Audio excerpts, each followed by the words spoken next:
So good morning. We're in 2 Samuel chapters 15 through 17. And I keep thinking maybe something's going to get better. Maybe we're going to have something really happy to say one week. But you know what? It just seems to get worse for poor David. And sometimes that's how we feel in our lives too. It's like sometimes we just think, oh my goodness, don't ask that. Could things get any worse? They can.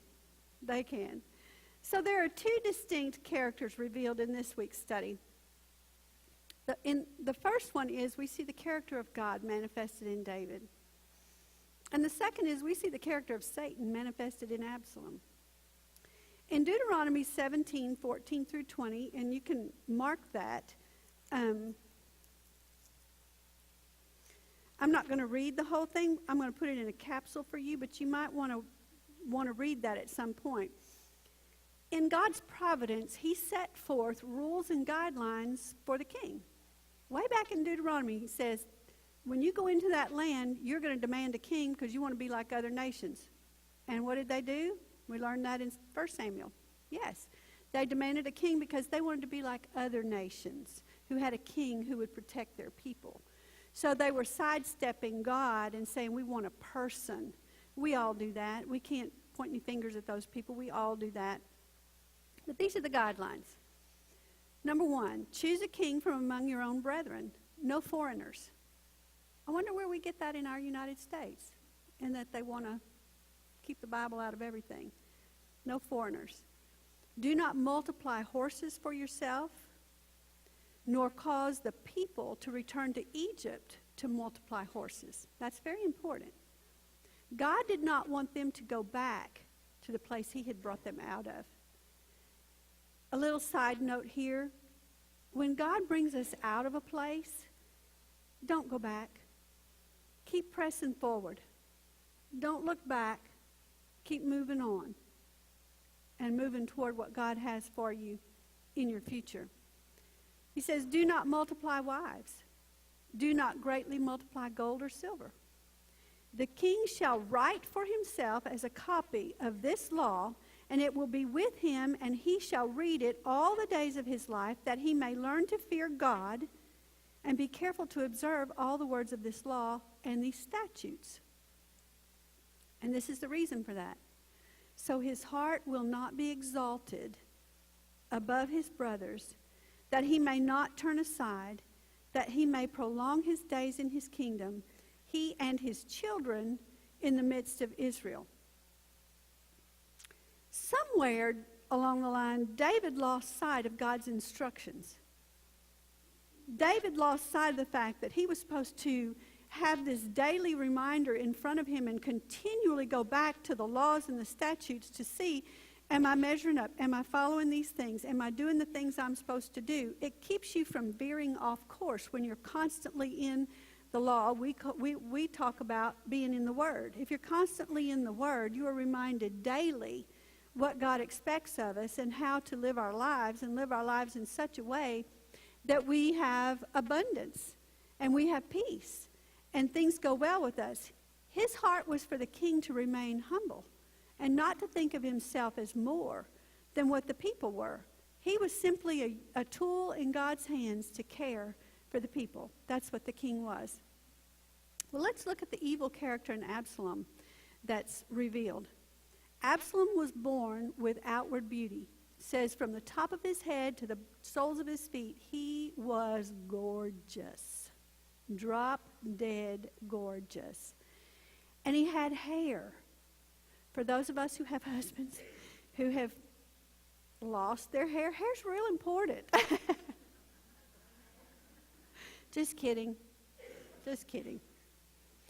He had hair, and his hair was so long and thick that when they cut it, it weighed 5 pounds what they cut off. So imagine what was left on his head. He had privilege. He was the king's son. This kid had everything in the world going for him, except one thing. He wasn't trained up in the ways of the Lord, obviously, because he didn't walk in them. He didn't even come close. And we're going to see this more and more as we study. So far, I have not seen any hint of inner beauty in Absalom. And I want to tell you that outward beauty only goes so far. It's the inward beauty that's going to carry you the rest of your days. If we don't cultivate the inner beauty of a woman of God who loves the Lord, who seeks to walk in his ways, to develop his character, and to transform our lives according to his word, then we have missed the whole purpose of even being here. I have not seen a heart for God in any of his ways. None. I haven't seen him acknowledge God. I haven't even seen him pray and ask God anything. He just kind of takes things in his own hands. This is what I have seen. Evil character. And this is what is displayed as. Anger, bitterness, hatred, scheming, murder, lies, grudges, and deceit. Again, the signature of Satan is all over those things. If you have any of those things in your life, if I have any of those things in my life, we need to purge them out. That is definitely a foothold, a doorway cracked for the enemy to come in and usurp a place in your life to do his work and to accomplish his things. Get those things out of your life. I saw no remorse in Absalom, no matter what he did, committing murder, murdering his brother. What he's doing now, there's no remorse in him. Last week we saw Absalom reunited with David. Well, but why was he reunited with David? Because he schemed and he connived and to get attention for himself. He burned Joab's field to say, hey, you get me an audience with the king. So he did. Absalom was brought back, and we see that Absalom is just continually trying to get the attention on himself. So this week, when we start in 2 Samuel chapter 15, verses 1 through 6, let's look at that. After this, it happened that Absalom provided himself with chariots and horses and 50 men to run before him. Wow, what an entourage, what a parade, what a spectacle to go before the people. They've probably never seen anything like that before, because kings were supposed to ride in on donkeys. What did Jesus ride in on? A donkey. And what was he? What is he? King of kings. Donkeys. That's what was prescribed for a king. So he's riding on a horse. He's got chariots. He's got footmen running before him. I'm talking a whole display of arrogance and exaltation here.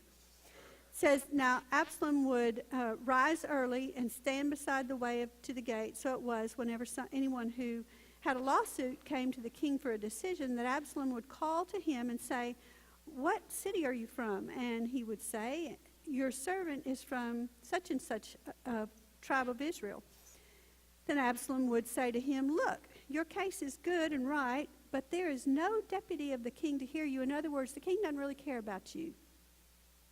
You're not going to get this resolved because he has not done his part. He is undermining everything about not just the king, his father. So he's breaking the command, that great command, honor your father and your mother. And there's a promise that goes with that. So that what? So it will be well with you and your days will be long upon the earth. There's a reason that God asks us to honor father and mother. Well, he's not doing that. So we see his true character coming out here again. He is, I call him a politician in this passage right here. I can see him shaking hands and kissing babies. That's what politicians do. They do whatever it takes to get themselves in the position of favor with the people so that they can be exalted to a position and have control over things. And that's what I see Absalom doing right here. Did you know that in our country that the politicians were elected or put in place to serve our country?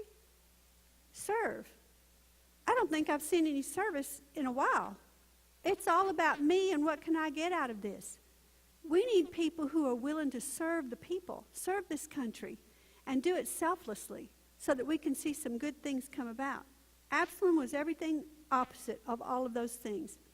In verses 7 through 12, and I'm not going to read all these verses, we've got 3 chapters, so I'm just going to kind of hit some highlights and then hopefully give us some things that the Lord has spoken to me for us to think about and ponder about this lesson.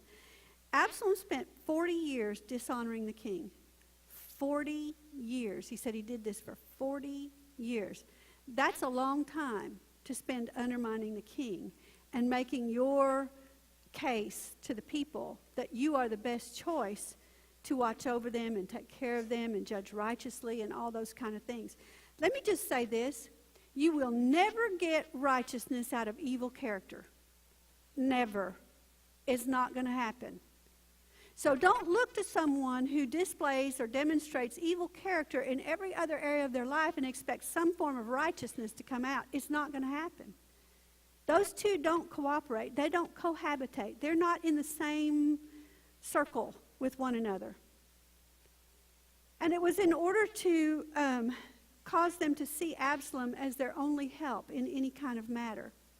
He's conspiring to bring about a coup, to take the kingdom from David and have control over everything. And Absalom is very methodical in his scheming. Notice I said scheming and not planning. 40 years he's undermining his father. 40 years he's undermining the king. 40 years. And he's working his way into the hearts of the people, okay? But during those 40 years, he had a lot of time to come up with a scheme to be that final takeover, you know, where he comes in and it's just done. So here's what he waits 40 years and he's schmoozing the people. Number 2, he asked David to let him go to Hebron to pay his vows. He has no heart for God. What vow would he even made for the Lord? He hadn't even talked to him about anything as far as I can see in these scriptures. Number 3, he sends spies when David says, yes, go in peace, go to Hebron. And Hebron was a strategic place for him to be because that's where David was crowned king over all Israel.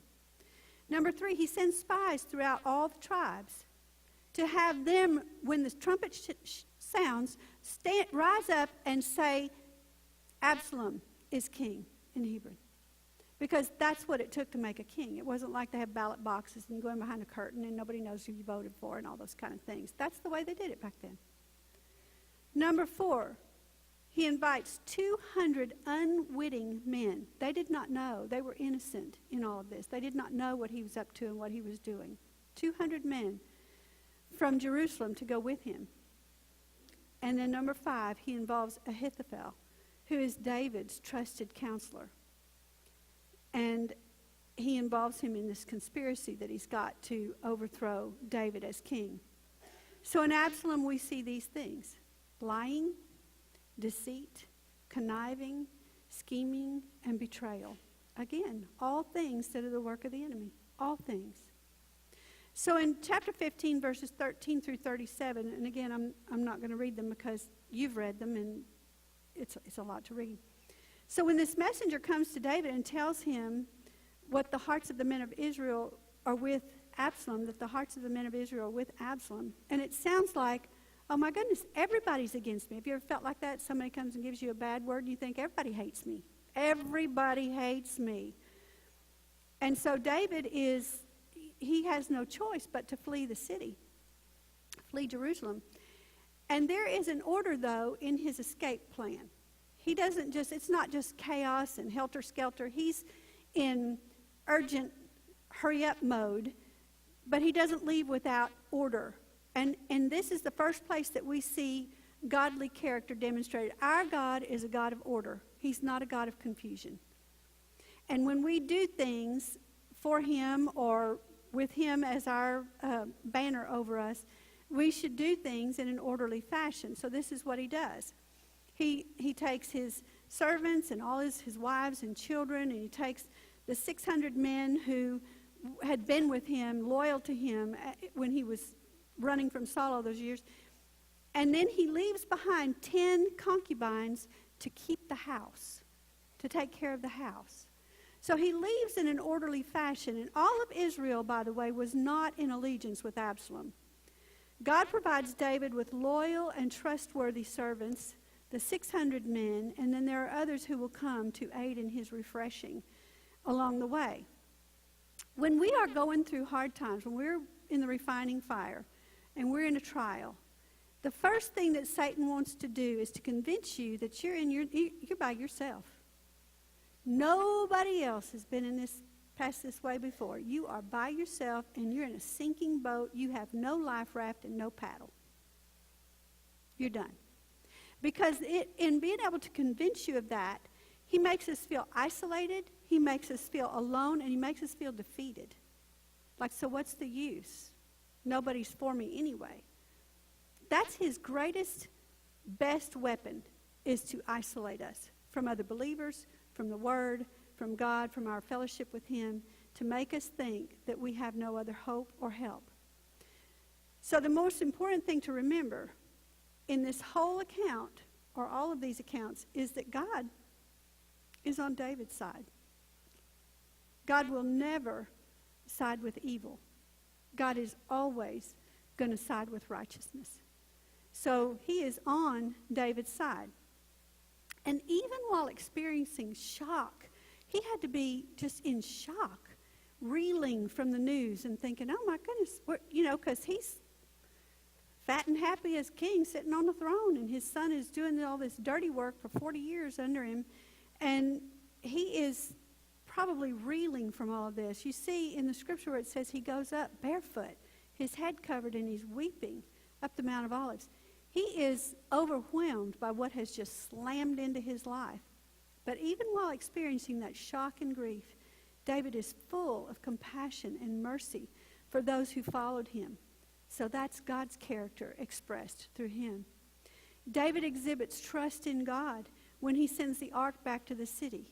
Remember, he says, because if it's God's will, then I'm going to be back there too. That's paraphrased by me. That's not exact wording. You can look it up. But that exhibits great faith and trust. That he's willing to yield his life, even though everything looks like it's totally over and done. Yield his life to the Lord and say, Lord, whatever. I'm trusting you to bring a good outcome out of this. Because it's not something I can impact. It's not something I can change. It's not something I can do. So David was willing to yield to God's will and his way. The crowning blow, though, was when David learned that Ahithophel was among the conspirators with Absalom. And I believe in Psalm 55, if you'll look in Psalm 55, it is believed that David penned this psalm possibly during this time. He penned several possibly during this time, one for sure. But look in verse 12. It says, for it is not an enemy who reproaches me, then I could bear it. Nor is it one who hates me, who has exalted himself against me. Then I could hide from him. But it was you, a man my equal, my companion and my acquaintance. We took sweet counsel together and walked to the house of God in the throng. They had more than just a king-servant relationship. That was his confidant. And if someone trusts you enough to share the deepest hurts in their heart with you, you better guard that. You better guard that. Ahithophel does not. Shame on him. That's what I want to say. So David's probably thinking, oh my goodness, I have shared all the keys to the kingdom with this guy, and now he's on the other team. He's batting for the other team. Well, God is in control of that as well.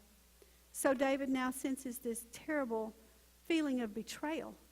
I can just feel that deep and agonizing pain he must have felt at the betrayal going on here. First his son, now his trusted counselor, and other people who were in the kingdom, some participating unwittingly. But have you ever felt like you were drowning in a sea of trouble and there was nothing to save you? No life raft, not one of those orange rings they toss out, nothing. And every time you thought you had a buoy, it was an anchor and it just dragged you down even deeper? That's got to be where David is. And all along this path of betrayal, God is sending help, though, because Hushai comes along. And he agrees to go and be an informant for David. And they had a plan on how to carry that out. So God has sent him help through this trusted friend, someone who is loyal, who genuinely loves him, and would not leave him, wanted to help in any way that he could. And he put his life on the line to do that. But when things didn't seem like they could get any worse, then Ziba comes along. You know who Ziba is. He's the servant of Mephibosheth, who was Jonathan's son, whom David helped to have all of his lands and all of his crops and all of his servants restored, and he ate at the king's table. So not only does David think that his counselor has betrayed him, his son has betrayed him, some of the people of Israel have betrayed him. Now his best friend in the whole world, Jonathan, who is represented by his son, Mephibosheth, whom David has shown great favor and grace to, mercy, love, genuine love. He thinks he has betrayed him because Ziba lies, again, the work of the enemy. Anytime there's a lie going on, that's the work of the enemy. Nip it, get it out. He lies to him and says, well, Mephibosheth's back in Jerusalem because he's hoping he's going to get the throne. It's going to be given back to him. And we'll learn later that that was just a lie from you-know-where and from you-know-who, just to discourage David even more. So it looks like that he is on a slippery slope heading downhill. There's nothing to grab hold of to stop him from this terrible slide and fall. And then there's God who sends people in to comfort, to encourage, to refresh, to nourish. So David exudes in all of these. Oh, and then he comes along. Then it gets worse than that. Then this crazy guy from Saul's house starts throwing stones at him and cursing him. But David, all the while, he exudes grace, mercy, forgiveness, long-suffering, and all while trusting the Lord and testifying of God's faithfulness. You can't do that, girls, unless you have a tight, close walk with the Lord. When we're going through hard things and things just seem to snowball and just get worse and worse and bigger, and it seems like everybody we know is involved in it, and we're on the bad end of a short stick, God is there. And we can exude and exhibit the same character traits that David is exhibiting here. So Ahithophel, David's trusted counselor, advises Absalom to go and take David's concubines, because that means that he's establishing himself in the place of David. So not only does he take his concubines, he sets it up on the rooftop of the house to accomplish this terrible deed in broad daylight. Now, ladies, this goes back to 2 Samuel 12. I want you to go there. 2 Samuel 12 is where chapter 12, verses 10 through 12, where it says, now therefore the sword shall never depart from your house, because you have despised me, and have taken a wife of Uriah the Hittite to be your wife. Thus says the Lord, behold, I will raise up adversity against you from your own house, and I will take your wives before your eyes and give them to your neighbor or someone close to you. And he shall lie with your wives in broad daylight. For you did this secretly, but I will do this thing before all Israel, before the sun. In other words, in broad daylight. So what do we see happening in these verses?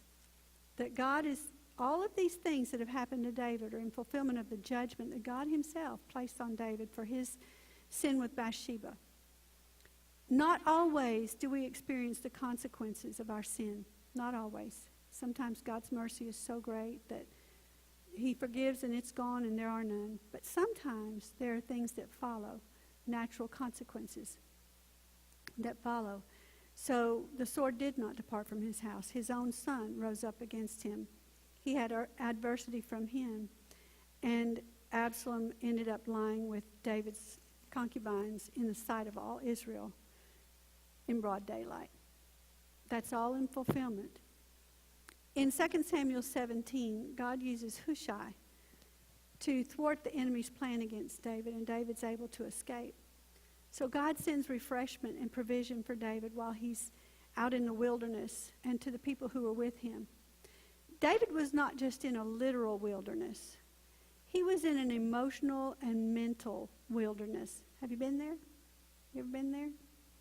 Where everything's dry and dusty, no water, no refreshing, no nothing. Emotionally and mentally, that's where David was. But God met him there with provision. The provisions brought strength and comfort and hope, that not all were against him, that some were very much for him. It said all of the countryside wept for him. So what Satan would bring forth in front of David and say, look, everyone hates you, nobody wants you, you might as well just go dig a hole and eat worms. That's not what God had for him. God said, oh no, there's a whole lot of people still love you, still want you, still loyal to you, and I'm going to show you that you still need to trust in me. You still need to look to me for everything. So during this time, David wrote Psalm 3. So if you'll turn to Psalm 3, I want us to kind of dissect that psalm just a little bit. Look at verses 1 and 2. Let's start there. Lord, how they have increased who trouble me. Many are they who rise up against me. Many are they who say of me, there is no help for him in God. And when they say there's no help for you in God, that means there's no hope for you at all. So let's look at the emotions that are written in here, what he must have been feeling as he's writing these words. I see in here, and you may see some other things, but I see in here, he was overwhelmed with what was happening to him.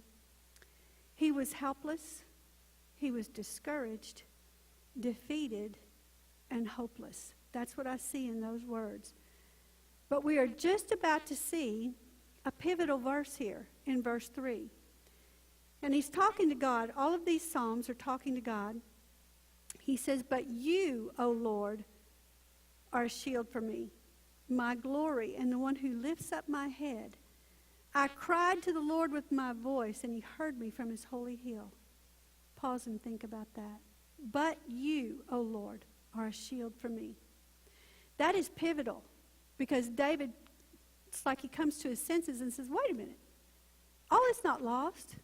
I'm going to look to the Lord, and because he's my shield, things are not going to always be the way they are. He's going to be my help and my hope. So he remembers who his help is, and he cries out to God. And look in verse 5. I lay down and sleep. I awoke, or slept. I awoke, for the Lord sustained me. I will not be afraid of 10,000s of people who have set themselves against me all around. Look how his attitude has changed. He's gone from helplessness and no hope to confidence. Oh my goodness. Peace, confidence, and courage, and assurance that God's going to move on his behalf. That's what looking to the Lord did for him. It transformed his attitude from powerless to praise. And in the next verses, arise, O Lord, save me, O God, for you have struck all my enemies on the cheekbone. You have broken the teeth of the ungodly. Salvation belongs to the Lord. Your blessing is upon your people. Think about that. He moves from powerlessness to praise. He's praising God. So what's the key there? The key there is, remember who your help is. And who is bigger and badder than the one who's working all the bad stuff in your life. And that would be God. In this psalm, we see a complete transformation. A complete transformation. From tragedy to triumph. Powerlessness to praise. And all because of one minor adjustment. And the reason I say it's minor is because he already belonged to the Lord. It's major if you don't belong to the Lord to make that adjustment. Because you have to come to him and repent, confess, seek him as your Savior first. But because David was already there, it's a minor adjustment. It's a mindset. It's changing your mindset and your focus. He shifted his focus from the battle that was raging all around him and against him to the one who does valiantly for him and to the one who commands victories for him.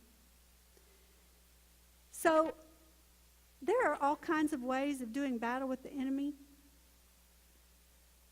And we all do that in one way or another. But our focus needs to be on the Lord. And we use his word. That's our sword. That's our offensive weapon to defeat the enemy in our lives. So let's challenge ourselves after this study to follow David's example, to call upon God because he does hear us, to trust in him and not the circumstance, because there's always a beginning and there's always an end. And ask God to place those in your path who will be like Hushai and help you maintain your focus and bring you refreshing and nourishment in this time of need. And ask the Lord beyond that, who can you be? A Hushai, or the other guy's name I think is Shimei, who brought all the food in chapter 17. At the end of 17, says he brought beds and basins and earthen vessels and wheat and barley and flour and parched grain and beans and lentils and parched seeds, honey and curds, sheep and cheese of the herd, for David and the people who were with him to eat. For they said, the people are hungry and weary and thirsty in the wilderness. When we're in a wilderness, we are hungry and weary and thirsty. Thirsty to hear a word from God. You want to encourage someone? Encourage them with the word and with something that you know that God has spoken to you for them. So it was God all along the way using people to bless David in this terrible place that he has found himself. So let's ask ourselves, God, who do you want us to bless? Who do you want us to be a blessing to? Who do you want us to refresh and nourish and encourage and speak hope back into them when they've been tired and weary and hungry and thirsty? Who? Place them in our path. Show us who they are and give us the courage and the words of wisdom to share with them. I hope you girls have a wonderful Thanksgiving and a great week this week. And I'll look forward to seeing you back here January, second week in January, and we'll finish the study. Hopefully we'll get some good news somewhere. Bless you, ladies.